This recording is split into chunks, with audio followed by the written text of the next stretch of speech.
Metro rail এগুলা নিয়ে একটা ভিডিও বানাইতে হইব।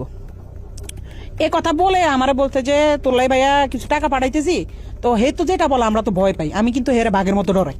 আমি না, আমাদের টিমের সবাই তার বাঘের মতো ডরায়, কারণ মানে সে অন্যরকম মানুষ ভাই। সে ক্যামেরার ভিতরে একরকম, কিন্তু ক্যামেরার বাইরে খুব ডেঞ্জারাস একটা লোক। তারা কিন্তু সবাই ভয় পায়। ইউটিউব ইন্ডাস্ট্রিতে একটা টাইমে তার সবাই বাঘের মতো ভয় পাইতো। সবাই তার অফিসে ডাকাইতেছে, যারা আমরা টিমের যারা মানে ছাত্র আন্দোলনের সময় তার বিপক্ষে চলে গেছিলাম। তার বেল্টের বাড়ি আমার তো বেশি কেউ খায়নি।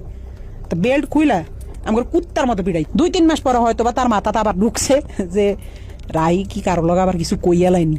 হ্যাঁ, রাইরে আবার একটু দমক দিতে হইব।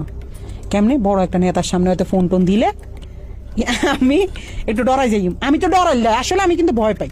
তো হঠাৎ একদিন রাইতে আমি নোয়াখালী 10:30-11টার দিকে হঠাৎ একটা ভিডিও কল।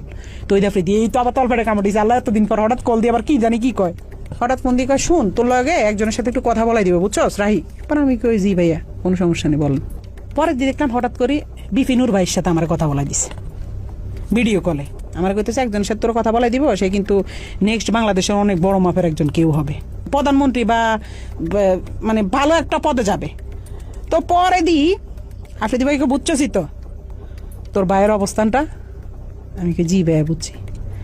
পরে কথা, সাবধানে থাকিস, ঠিক আছে? আমি কি, জি ভাইয়া ঠিক আছে। শুধু বুঝাইছে যে তার লগে বিশাল বড় বড় হাত আছে, এই জন্য সে দেশে খুব রিল্যাক্স আছে, মানে বুঝাইছে এটা। 5 আগস্টের পরে 2-3 মাস সে আসে নাই। তখন আলহামদুলিল্লাহ বলছিলাম যে আল্লাহ সে না আসুক, সে তার মতো থাকুক, আমরা আমাদের মতো থাকি।